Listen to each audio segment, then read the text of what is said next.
મારું નામ ભૂખો. તમારું નામ ભૂખો એમ? તો બોલો કે તમે ત્યાં છું. ના સાહેબ તમે આવું આવું છો કરો યાર, તો કઈ મેલા છે કે તમારે આવું પણ તમારું નામ પાડતા વિચારા ને યાર. નામ લખતા નહીં આવડતું, તો નામ યાદીમાં આવશે કે નહીં આવે?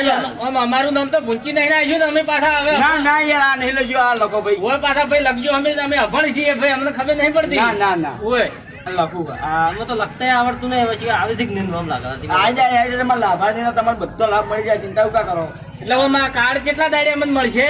કા લગભગ 15 દાડા તો મહિનામાં આવી જાવ આમ તો. એમ નહીં હોય બોલો ભાઈ, તમારે 3 જણા નામ આવી જાય બરોબર. હવે આવી ગયો ને? હોય એટલે સાહેબ અમને આમ કોઈ અમારે તમને હાલવાનું જ નહીં. એટલે હાલવાના તમારે ઘર દીઠ 500 રૂપિયા થાય તમારે 3 ના. 500 રૂપિયા અમારે પહેલા હાલવા પડશે તમને એમ? હોય એટલે ભાઈ આમ દોયડો કરવા જ લાગતા નહીં, આમ શકલ તો તમારી ભાઈ છેતરી જો એવું લાગે છે. એટલે મોઢા પર શું જોવો યાર, મોનસાઈ પર જોવો તમે તો. એટલે ભાઈ આ તો શું છે કે અમે અભણ હવે ગોમડિયા રહ્યા, હવે તમે અમને તમે શું ખબર પડે?